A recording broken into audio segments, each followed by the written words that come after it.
भाई, डीपीएसपी क्या है ये भी तो बता। तो भाई, तू ही बता, directive principles of state policy से तुझे क्या समझ में आता है? यही भाई, कि कुछ प्रिंसिपल्स की तरफ डायरेक्ट किया गया है जो बताते हैं कि स्टेट पॉलिसी कैसे बनाएं। काफी सही है भाई। तो आसान शब्दों में, डीपीएसपी हमारे कॉन्स्टिट्यूशन मेकर्स का विजन है, जो उन्होंने कॉन्स्टिट्यूशन में फ्यूचर जनरेशन के लिए रखा है, और उन्होंने डायरेक्शंस दिए हैं कि गवर्नमेंट कैसे इस विजन को इम्प्लीमेंट करे। लेकिन भाई, डीपीएसपी के लिए तो डीएसपी सिराज की इमेज सोची थी ना? हाँ, तो भाई डीएसपी सिराज इंडिया के सीनियर बॉलर हैं, और वो अपने जूनियर बॉलर्स को इंडियन टीम का विनिंग माइंडसेट बताते हैं।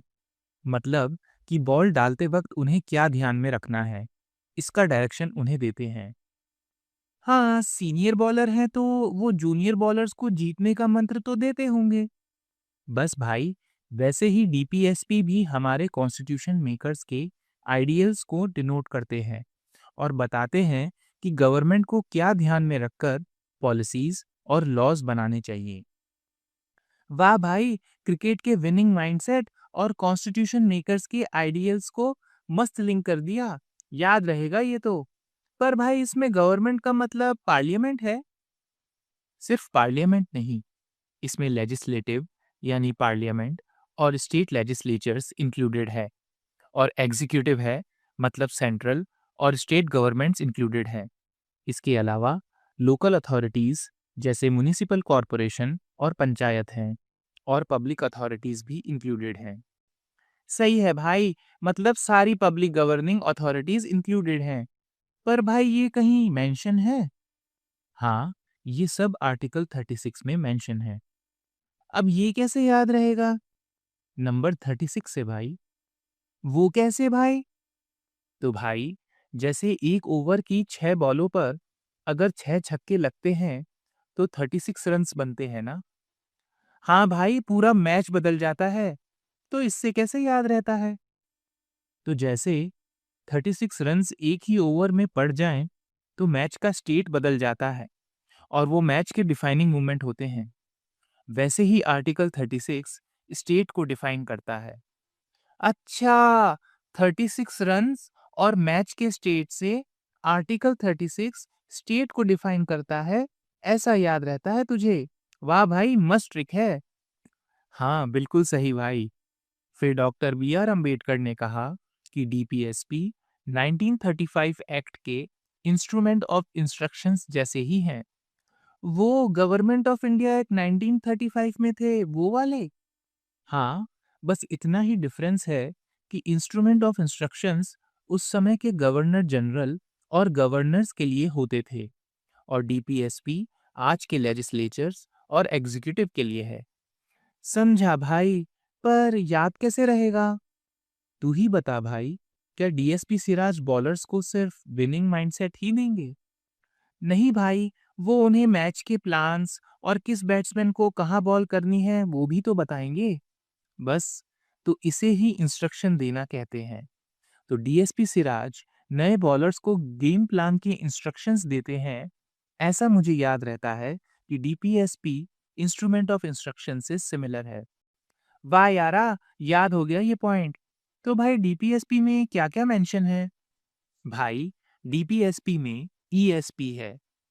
अब भाई, ईएसपी क्या होता है? ईएसपी मतलब इकोनॉमिक, सोशल और पॉलिटिकल प्रोग्राम, जिसकी कोशिश होती है सोशल और इकोनॉमिक डेमोक्रेसी देने की, और कॉन्स्टिट्यूशन के प्रीएम्बल में मेंशन जस्टिस, लिबर्टी, फ्रेटर्निटी और इक्वालिटी को अचीव करने की। अब ये सब कैसे याद रहेगा भाई? तो भाई, हमारे डीएसपी सिराज एक स्पेशल बॉलर हैं, जिससे कैप्टन की लाइफ जॉयफुल हो जाती है। तो मुझे स्पेशल और जॉयफुल लाइफ से ये पॉइंट याद रहता है। मस्त ट्रिक है भाई। पर भाई, जैसे फंडामेंटल राइट्स के ना मिलने पर हम कोर्ट जा सकते हैं, क्या गवर्नमेंट के डीपीएसपी फॉलो नहीं करने पर भी हम कोर्ट जा सकते हैं? नहीं भाई, डीपीएसपी के लिए आप कोर्ट नहीं जा सकते। क्यों भाई? क्योंकि आर्टिकल 37 कहता है कि डीपीएसपी लीगली इन्फोर्सिएबल नहीं है। मतलब आप गवर्नमेंट को कोर्ट नहीं ले जा सकते अगर वो डीपीएसपी को इम्प्लीमेंट नहीं कर पाती। पर गवर्नमेंट की ड्यूटी है इन प्रिंसिपल्स को अप्लाई करना जब वो लॉ बनाते हैं। सही है भाई, ये कैसे याद रखना है? अब तू ही बता भाई, अगर डीएसपी सिराज किसी मैच में ज़्यादा विकेट ना ले पाएँ और इंडिया मैच हार जाए, तो क्या कोई कोर्ट जा सकता है? नहीं भाई, हर बार तो मैच नहीं जीत सकते। तो बस इस कॉन्सेप्ट को याद रखना। डीपीएसपी के इम्प्लीमेंट ना होने से आप कोर्ट नहीं जा सकते। सही है भाई, याद हो गया ये तो। फिर तो भाई डीपीएसपी का कुछ ज़्यादा रोल नहीं हुआ ना? ऐसा नहीं है भाई। डीपीएसपी कोर्ट्स को हेल्प करता है अगर उन्हें किसी लॉ की कॉन्स्टिट्यूशनैलिटी को चेक करना हो तो। मतलब कि लॉ कॉन्स्टिट्यूशन के हिसाब से है या नहीं। अच्छा, वो कैसे? तो अगर कोर्ट को लगता है कि कोई लॉ बनाया गया है डीबीएसपी के किसी प्रिंसिपल को इम्प्लीमेंट करने के लिए, तो कोर्ट इस लॉ को रीजनेबल मानेगा अगर वो लॉ आर्टिकल 14 या आर्टिकल 19 को रिस्ट्रिक्ट करे तो भी। अच्छा भाई, समझा मैं। पर ये याद कैसे रहेगा? तो भाई, अगर डीएसपी सिराज जूनियर बॉलर्स को कहें कि वो सभी पूरे दिन फील्ड पर मेहनत करेंगे, तो भाई ये तो गलत हुआ ना। पूरे दिन फील्ड पे मेहनत करेंगे तो ये उनकी फ्रीडम के खिलाफ हुआ, और सिर्फ बॉलर्स को ही फील्ड पे रोका और बैट्समैन को नहीं, तो ये इक्वालिटी के खिलाफ भी हुआ ना। हाँ भाई, पर अगर ये सब इंडिया को मैच जिताने के लिए है तो भाई फिर तो सही है।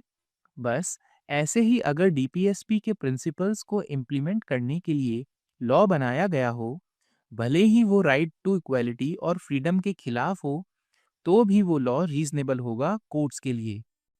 अरे वाह यारा, एकदम याद हो गए डीपीएसपी के कॉन्सेप्ट्स। अगर आपको भी याद हुए हों, तो इस वीडियो को लाइक करें, शेयर करें और हमें फॉलो करें।